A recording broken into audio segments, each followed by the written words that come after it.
Hello, good morning. Today is related to today, which is 11/11. So what do you think it is? I'll tell you all about it. Let's get talking.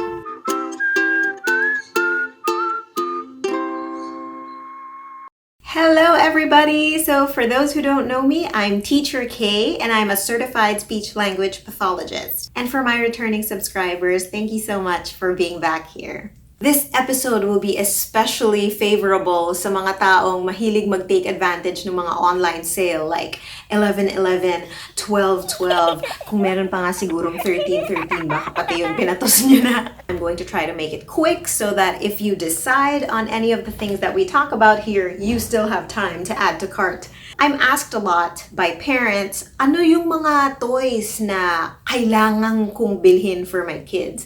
And my answer is always, because I'm the type of therapist who believes that the things in your house are probably enough for your child's play and their development. When I give my clients home programs, I even try to ask them what things they already have available in their house because I don't like to ask them to buy so many things. But if you really want to buy them things, I do have a couple on my list as good investments, like things that can be used for years and for multiple purposes. There really are some things that are better investments than others in terms of children's toys.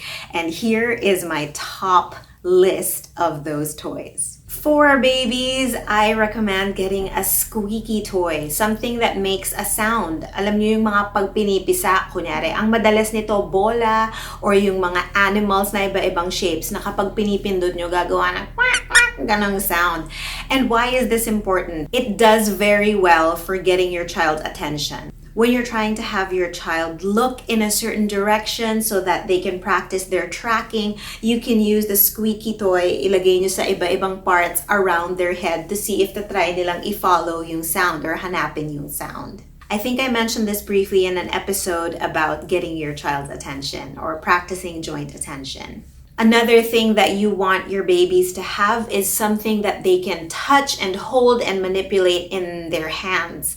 Maganda to kasi for sensory exploration. Just make sure that there are no small parts that they can take apart para hindi nila maisusubo at ma-accidentally silang macho-choke. Kasi usually, when they're holding stuff, eventually try din nila yan ilagay sa bibig nila, ganyan. They'll try to bite it or suck it. So syempre gusto natin something that is easy to clean, hindi kinakapitan ng bacteria, surfaces that are easy to wipe clean. And my last suggestion for babies is texture books or texture panels.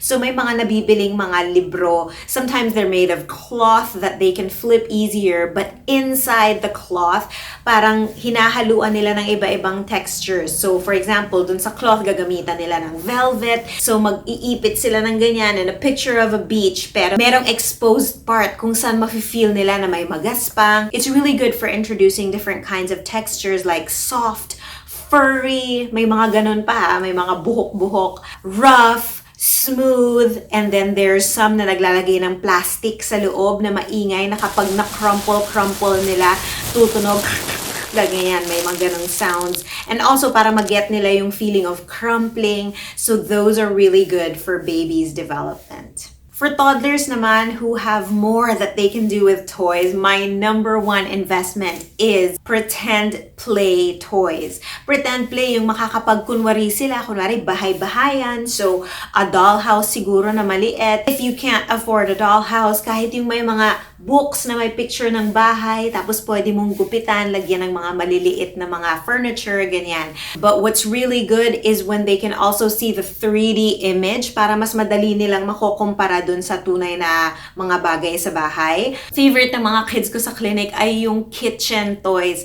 So they can be complete, like a full kitchen. Talagang may stand, may counter, may oven na nabubuksan, may mga burner. But it can also be really basic basic. Meron din kaming kitchen set na burner lang. Tapos maraming mga caldero, pots, pans, spatula, different sizes of bowls, plates, cups, and also lots of different kinds of food para ma-experience nila yung itsura ng toy na food as compared to the real food. There are also some food toys na pwede mong kunwari hiwain sa gitna and they actually come apart. They're sometimes made of Velcro. Those kinds of toys though, when you wear out the Velcro, sayang, they're just gonna be half toys. But they're still cool because you can still include them as ingredients kapag kunwari nagluluto, kunwari kumakain, and things like that. I also really like yung mga hardware tools, like yung mga set na merong screwdriver, and they can actually do the twisting. Mafe-figure out nila na,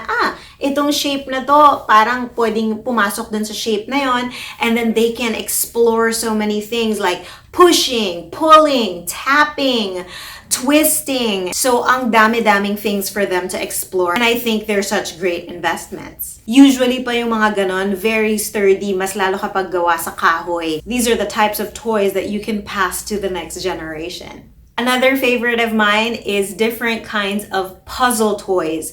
Kasi maraming iba-iba. May mga puzzle na magbubuo ka ng picture, whether 2 pieces lang siya, up to like more for toddlers, like up to 8. I have had toddlers na sobrang galing ng spatial ability nila that once they see the whole picture and you give it to them, and even if you mix it up, nagagawa nila up to 10 pieces. That's also where you see, may skill yung anak ko for this kind of thing. But even the most basic ones, even the ones that you don't have to complete a picture, like form board puzzles, which are only just the forms of things, like it could be animals, it could be different shapes, it could be numbers or alphabets, and then you can remove all the pieces from a hard board and try to fit them back into those slots. So these are really good not only for their fine motor skills, but also for determining and inferencing this shape looks like that hole or that slot. It's nice for them to explore that I'm looking at this shape and it doesn't fit into this slot. That probably means that's not what goes there. So there's a lot of problem solving involved in using form boards, just as there are in later puzzles with multiple pieces. I love form boards, and my little baby clients love playing with form boards, and it's lasting fun, especially if they have a very determined personality and they really want to complete it. It's one of those toys that you can leave them to do and you can go do other things. Again, just make sure that the form board pieces are not too small for them to ingest. Blocks are really good base kind of toys because as is, you can just look at them depending on how they're designed. A lot of blocks are made with alphabets and numbers on them, and they're good for exposing your children to these symbols, but it doesn't mean that they need to play with it as in form words or anything. So my best friend Monique from Monique's Home told me that her children love to play with blocks, and the range of ages of her children are between 3 and 7 years old, but they all still play with blocks in different ways. So the younger ones just stack blocks or line them up, but the older ones who already do pretend play use them to build like farms, hotels, and houses, and I think that's really cool for pretend play. And it's really nice because it's an open kind of exploration for kids. You're not telling them this is how you must play with them. They're really good for overall creativity and exploration. And yung last but definitely not the least, books. Nako, yung books talaga, and like I talked about in my episode about books, they have multiple uses. So the earliest kind of book, like I said kanina, are those texture books for babies. But later you can move on to board books, the ones that have thicker pages so that your children can have practice in flipping the pages and looking through them without tearing them because, their fine motor skills aren't that developed yet. but anything really with lots of pictures and words that you can introduce them to. So not all books have the same qualities, but generally it's how you present it at that level. When they're toddlers, it's really how you show the things in a book to them that really matters. And later on, again, yung mga books na magaganda yung stories that have a good sequence of events, lots of things that you can do cause and effect with. So books are like the best investment in terms of children's materials that you could get. So for sales of books, I know that National Bookstore goes on really mega sales. There's also that Big Bad Wolf sale that I've been hearing about, pero never ko pa actually napuntahan kasi medyo hindi ako mahilig talaga mag-shopping in general. I hear that you can get such good deals in those things if you really have the patience to look through yung mga books that you think are good and of good quality and worth it. So again, I'm not telling you that you need to buy these. In fact, I encourage you to try to use things that are already in your house so long as they are safe things. So even if you're not buying for your own children, if you're thinking about buying things for your family or your friends' kids, not necessarily your own, I suggest that you get them some of these things that I mentioned if you really want to provide them with fun that is multi-dimensional. These are it. And that's it for today. Go add to cart na. If you like this, and I hope this helped you, even just one person, please share it with your friends and subscribe. I would really appreciate it. Thanks for being here and happy talking.